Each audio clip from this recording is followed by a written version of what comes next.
نحمده ونستعينه ونستغفره ونعوذ بالله من شرور أنفسنا ومن سيئات أعمالنا আলহামদুলিল্লাহ। আজকের এই মনোজ্ঞ সাংস্কৃতিক অনুষ্ঠানের শ্রদ্ধেয় বাজন সম্মানিত সভাপতি, উপস্থিত হযরত উলামায়ে কেরাম ও আমার সামনে উপবিষ্ট বাংলার প্রত্যন্ত অঞ্চল থেকে আগত এলেম পিপাসক ছাত্র ভাইয়েরা, সবাইকে জানাচ্ছি আমার পক্ষ থেকে আন্তরিক শুভেচ্ছা ও অভিনন্দন। মোহতারাম হাজিরিন, হোপ ইউর ওয়েল। আশা করি আপনারা সবাই ভালো আছেন। Now I would like to say something rules of মুহাম্মাদুর রাসূলুল্লাহ সাল্লাল্লাহু আলাইহি ওয়াসাল্লাম। আমরা যে মুসলমান, আমরা কোন নীতির উপর বসবাস করি? আমরা যে মুসলমান, আমরা কোন নীতি দুনিয়াতে বাস্তবায়ন করার জন্য চেষ্টা করি, সেই নীতি সম্পর্কে আজকের অনুষ্ঠানের সংক্ষিপ্ত বক্তব্য দেব ইনশাআল্লাহ। মুহতারাম হাজিরিন, আমরা যেই নীতি মানি, আসলে এটা কোনো দুনিয়ার কোনো মানুষের বানানো কোনো নীতি নয়।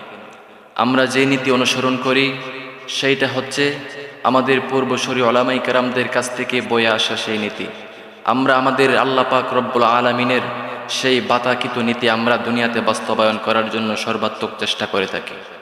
প্রিয় উপস্থিতি, আমরা যে নীতি অনুসরণ করে থাকি সেই নীতি অনুসরণ করেছেন ইসলামের দ্বিতীয় খলিফা হযরত ওমর ইবনুল খাত্তাব রাদিয়াল্লাহু আনহু।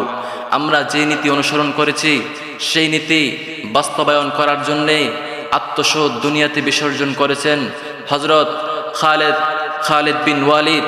আমরা দুনিয়াতে যে নীতি বাস্তবায়ন করার জন্য চেষ্টা করতেছি সেই নীতির উপর চলেছেন আমাদের দেওবন্দি বড় বড় আকাবির উলামায়ে কেরাম।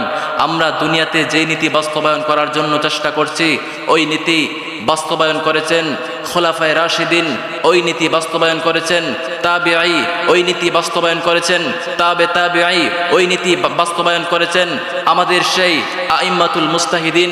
এই নীতি বাস্তবায়ন করার জন্য আল্লাহর রাসূল সাল্লাল্লাহু আলাইহি ওয়াসাল্লাম নিজের দেশকে ত্যাগ করে সেই নীতি বাস্তবায়ন করার জন্য উম্মতি মুহাম্মদীদেরকে উপদেশ দিলেন, হে উম্মত শুনে রাখো, আমি দুনিয়ার জমিন থেকে বিদায় হয়ে যাচ্ছি, দুইটা জিনিস তোমাদের জন্য রেখে গেলাম। আমি আল্লাহর কোরআন, আল্লাহ তাআলার কোরআন এবং আমি রাসূলের সুন্নাহ, এই দুইটিকে যদি আঁকড়িয়ে ধরতে পারো অবশ্যই তোমরা দুনিয়াতে কামিয়াব হতে পারবে।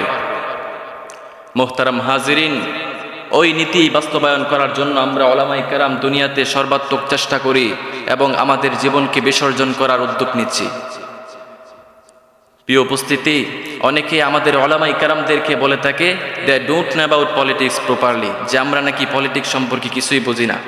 উলামায়ে কেরামদের পলিটিক্স সম্পর্কে কোনো ধারণা নাই, কিন্তু এর আনসারে আমরা বলতে চাই we know properly about politics. আমরা তোমাদের থেকে ভালো জানি সেই রাজনীতি সম্পর্কে। অতএব অনেকে আবার আমাদেরকে একথায় আখ্যায়িত করে থাকে যে উলামায়ে কেরামদের অবদান এই দেশের মধ্যে নাই। কিন্তু আমি বলতে চাই, যদি আপনি একজন সিটিজেন অফ বাংলাদেশ হয়ে থাকেন তাহলে পশ্চিমকালেও আপনার মুখ দিয়ে এরকম কথা বের হবে না যে আমাদের উলামায়ে কেরামদের অবদান এই দেশের মধ্যে নাই। আল্লাহ পাক রব্বুল আলামিন উলামায়ে কেরামদের সম্পর্কে কুরআনুল কারীমের মধ্যে বলেন, ইন্নামা ইয়াখশাল্লাহ মিন ইবাদিহিল উলামা। উলামায়ে কেরাম শুধু আল্লাহকে একমাত্র সবথেকে বেশি ভয় করে। রাসূলুল্লাহ সাল্লাল্লাহু আলাইহি ওয়াসাল্লাম সহিহ হাদিসের মধ্যে বলেন, ইন্নামাল উলামা ওয়ারাসাতুল আম্বিয়া, যে উলামায়ে কেরাম হলো নবীগণদের ওয়ারিস। অতএব সেই উলামায়ে কেরামের অবদান আমরা যদি ইতিহাসের দিকে, হিস্টোরি অফ বাংলাদেশের দিকে নজর করে দেখি তাহলে দেখতে পাই প্রতিটা সময় উলামায়ে কেরামদের অবদান ছিল অন্যতম। উলামায়ে কেরাম তারা প্রতিটা যুদ্ধে, প্রতিটা সেই রণাঙ্গনে রক্ত দিয়েছেন। উলামায়ে কেরামদের শহীদ, উলামায়ে কেরামদের সেই আত্মশোধের মাধ্যমে আজকে আমরা এই সোনার বাংলাদেশের মধ্যে শান্তিতে বসবাস করতে পারতেছি। মুহতারাম হাজিরিন, অতএব 1971 সালের সেই যুদ্ধের মধ্যে উলামায়ে কেরামদের অবদান ছিল অন্যতম। 1971 সালে কারাবদ্ধ হয়েছেন মাহমুদুল হাসান দেওবন্দি।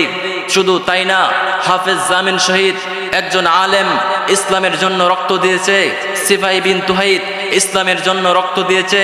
শুধু তাই না, আমরা উলামায়ে কেরাম 2013 সালে শাপলা চক্করে ওলামাই কেরামদের রক্তের মাধ্যমে এই স্বাধীন বাংলা আমরা পেয়েছি। ওলামাই কেরাম কত মায়ের সন্তানের বুক খালি হয়েছে সেই শাপলা চক্করে।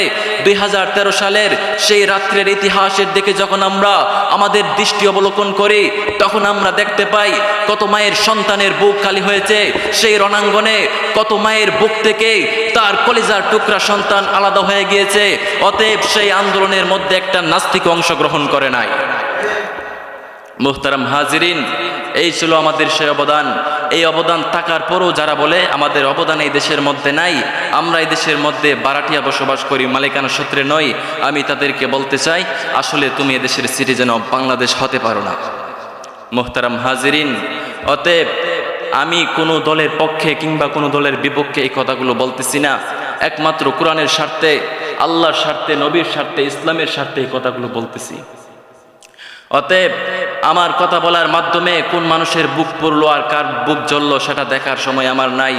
যখন থেকে হাঁটতে শিখেছি, তখন থেকেই মাদ্রাসার বারিন্দায় পা রেখেছি, তখন থেকেই সেই কোরআনকে বুকে নিয়ে আল্লাহর কোরআনকে তখন থেকে চিনতে শুরু করলাম। তখন থেকে আল্লাহ কোরআনে আমাদের জন্য কি উপদেশ দিলেন সেটা বুঝতে পারলাম। রাসূলুল্লাহ সাল্লাল্লাহু আলাইহি ওয়াসাল্লাম হাদিসের মধ্যে আমাদেরকে কি উপদেশ দিয়ে আদেশ করলেন, উম্মত কোন দিকে চলবা, কোন দিকে চললে তোমরা তোমাদের সেই সাফল্যতার চাবিকাঠি তোমরা পাইবা, সেই পথ আমরা চিনেছি। অতএব স্পষ্ট ঘোষণা দিয়ে আমি আজকের এই মনোজ্ঞ সাংস্কৃতিক অনুষ্ঠানের পক্ষ থেকে বলতে চাই, আজকের এই ছোট্ট মঞ্চ থেকে আমি বলে দিতে চাই, আমরা উলামায়ে কেরাম যতদিন পর্যন্ত এই দুনিয়ার জমিনের মধ্যে থাকবো, আল্লাহর দ্বীনকে কায়েম দায়েম করব, রাসূলের সুন্নাহকে কায়েম দায়েম করব। আমার দেহের মধ্যে এক ফোঁটা রক্ত থাকতে আমি কখনো কোনো দিন কোনো বাতিলের সামনে আপোষ করব না ইনশাআল্লাহ। মুহতারাম হাজিরিন, অতএব সেই তামান্না নিয়ে আমাদেরকে বাঁচতে হবে। দুনিয়াতে এসেছি আমরা, আমাদের নিজেদেরকে চিনতে হবে, নিজেদের পথকে চিনতে হবে। অতএব নিজেদের মতো করে বাঁচতে হবে। কোন মানুষ কি বলল, কোন মানুষের কোন কথার মাধ্যমে উলামায়ে কেরামদের বিরুদ্ধে চলে যাব, এটা হতে পারে না। মুহতারাম হাজিরিন, এজন্যই সচেতন থাকবেন, সবসময় সচেতন থাকবেন। নিজের দেশের মধ্যে কোনো অশৃঙ্খলা সৃষ্টি হবে, নিজের দেশের মানুষের সম্মান নিয়ে কেউ হানি করবে, আমরা উলামায়ে কেরাম এই দেশের মধ্যে এমন আইন বাস্তবায়ন করতে চাই, আমাদের যে আইন বাস্তবায়ন হলে আমাদের দেশের মধ্যে কোনো মায়ের অনিরাপত্তা হবে না। আমরা এমন আইন বাস্তবায়ন করব যে আইন বাস্তবায়ন করলে এই দেশের মধ্যে বাঘ আর ছাগলে একই ঘাটে বসে পানি পান করতে পারবে, যাদের কোনো রকম কোনো প্রকার কুদৃষ্টির কোনো সাহস হবে না। চিল্লায় কোন ঠিক না বেটি? মুহতারাম হাজিরিন, এই ছিল আমার সংক্ষিপ্ত বক্তব্য। আমি সবার কাছে ক্ষমা চেয়ে নিচ্ছি, ফরগিভ মি। আমার সেই সময় নষ্ট হওয়ার জন্য সবাই ক্ষমা করবেন। নাসরুম মিনাল্লাহি তাআলা ওয়া ফাতহুন করিব ওয়া বাশশিরিল মুমিনিন। আসসালামু আলাইকুম ওয়া রাহমাতুল্লাহ।